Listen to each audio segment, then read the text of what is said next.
Magandang araw mga kaibigan. Bigyan natin ng reaction opinion itong post ni Dare to Ask. Grounds of impeachment filed against Bongbong Marcos.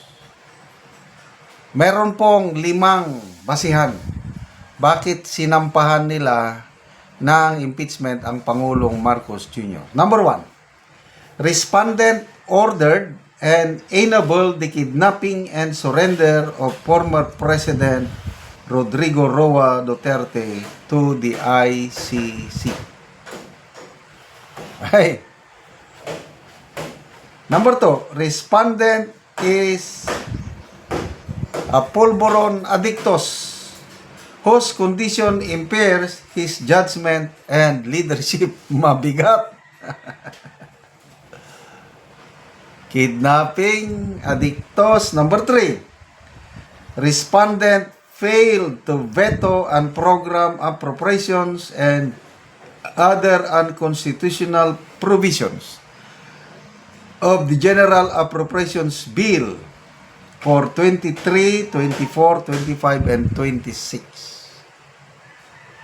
Number 4, respondent benefited from kickbacks arising from budget insertions and ghost flood control projects. And number 5, respondent created the ICI to shield corrupt allies. Okay, so sang-ayon ba kayo itong mga grounds na ito? Ulitin natin ha. Kidnapping ni PRRD. Number 2, yung hindi ko na may memorize. Sandali. Kidnapping, drug addictos,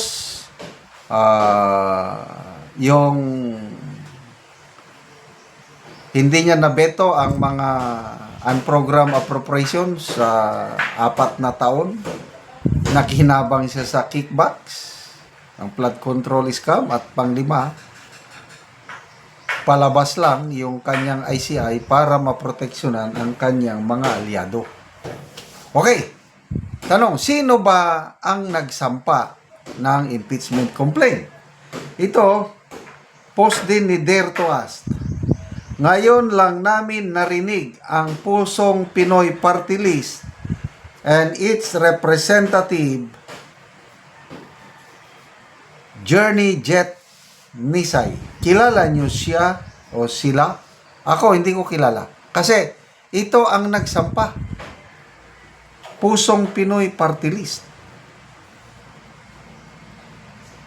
Parang ang ibang grounds like kidnapping ni PRRD, sasabihin nila nasa Supreme Court pa, pending decision.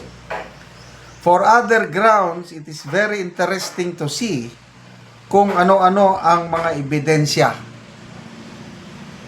Kayo ba ang gagawing witness ng pulburon addictos si PBBM, Senator Amy R. Marcos? Handa bang titistigo si Senator Amy Marcos sa impeachment court ba o doon sa Committee on Justice tungkol sa kanyang pahayag ng rally ng iglesia? I believe so. Siyang nagsimula nito eh. What an opportunity to show some evidence, Senator Amy, Pusong Pinoy.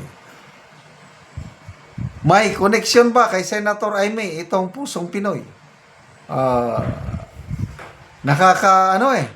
Akala ko ang unang magsasampa ay itong grupo ng mga Duterte congressmen. Pulong Duterte, Omar Duterte, Harold Duterte, at saka si Congressman Isidro Ungab. Sila yung inaasahan ko eh. Kailang ito, Deputy Minority Leader, itong si Congressman Journey Nisay. So, exciting. Isa-isahin natin yung mga grounds.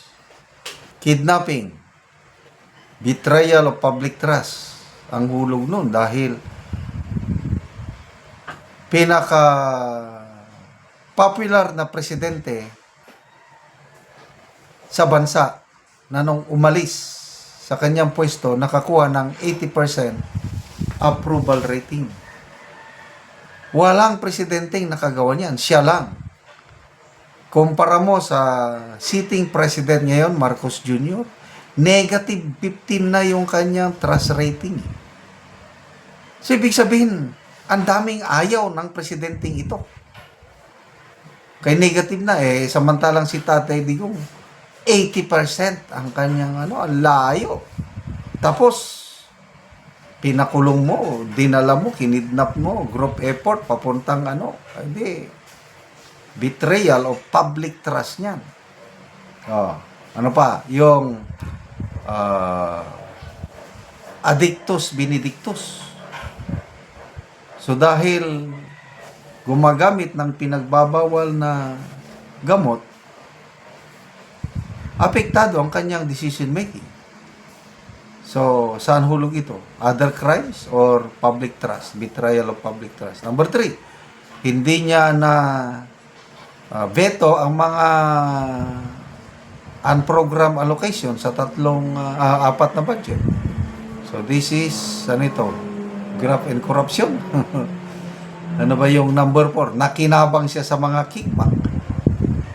And then, yung ICI na ginawang panakibutas o ginawang intermission number, borrowing the words of Congresswoman De Lima, palabas lang para lang maproteksyonan ang kanilang alyado at mapili nila kung sino ang kanilang imbestigahan. O Duterte ang inuna, Davao City ang inuna. O ngayon, nasaan yung pangako nila na magpakulong bago mag-Christmas? Wala. Kawawang nag-iisang Sara Diskaya ang napakulong na hindi naman siya considered na malaking isda dahil ang mga kontraktor biktima lang din sa bulok, systemic corruption sa gobyerno, sa DPWH. Okay, so at least nandyan na. Kung uusad man yan, papuntang Senado, malaking question lang. Kung ako niyong tatanungin, hanggang dyan lang, Committee on Justice lang. So, asahan na natin, by next month, isusunod din nila sampahan ng impeachment si BP Inday Sara. Okay, salamat mga kaibigan sa inyong pagsubaybay sa ating channel. Nakakatulong kayo ng malaki sa tribong talandig ng Bukidnon at ang sweldo natin sa channel na ito, pantulong po sa tribo, namimigay tayo ng libreng yero at pako para makapagpatayo sila ng mas maayos na tirahan. Panoorin nyo ang video na ito. Nagaanugsin. Magbabaya ay Salamat.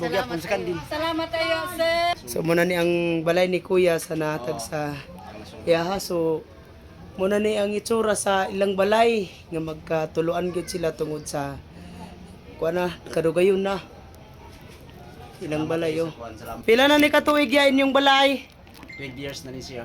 12 years na. Oo. So, Sa 12 years, atong niaging tuig na nasunog ni siya muni ani ang kon ani. oo. Kini wala na nako niya na ni kay Oo. ako lang mong nagito. Lagi so nasunugan mo. So karon makakuha na mo og balay kay natagaan naman mo gero. Oh, salamat kay sa kwan sa nagtabang sa Yero. Hinaot ko nga dagan pa mo matabangan nga mga kwan nanginahanglan sa inyo. Kaya namin kasing-kasing sa pagtabang sa mga kapusang prayer. So pila ka buok imong kuan niya, imong anak? Kuan 5 puro bay. So tanan na naga-eskwela. Oh, eskwela na tanan. So unsa nay grade? Ang isa ka anak na ko nag-eskwela sa USTP, diya sa Mirayon. Dahil sa Pandayon, sa Boksok, sa Talakag. Duha ka college na ako. So Elementary o high school ang ban. oo, so kuan ra gyud biya ba ang imong pagpaningkamot? Unsa may imong trabaho ya? Panday ra ko niya aya ra pud ko maka-income na imo ko panday pud sa ako. Oo. So kuan gyud medyo lisod gyud ang kinabuhi. So nasunugan pa mo inani pang itsura sa inyong balay. nga dako na kayog mga buslot. Oo, so salamat kayo ya. Sige, salamat. God bless. Oo. So muna na yung itsura sa balay ilang kuya nga nasunugan sila.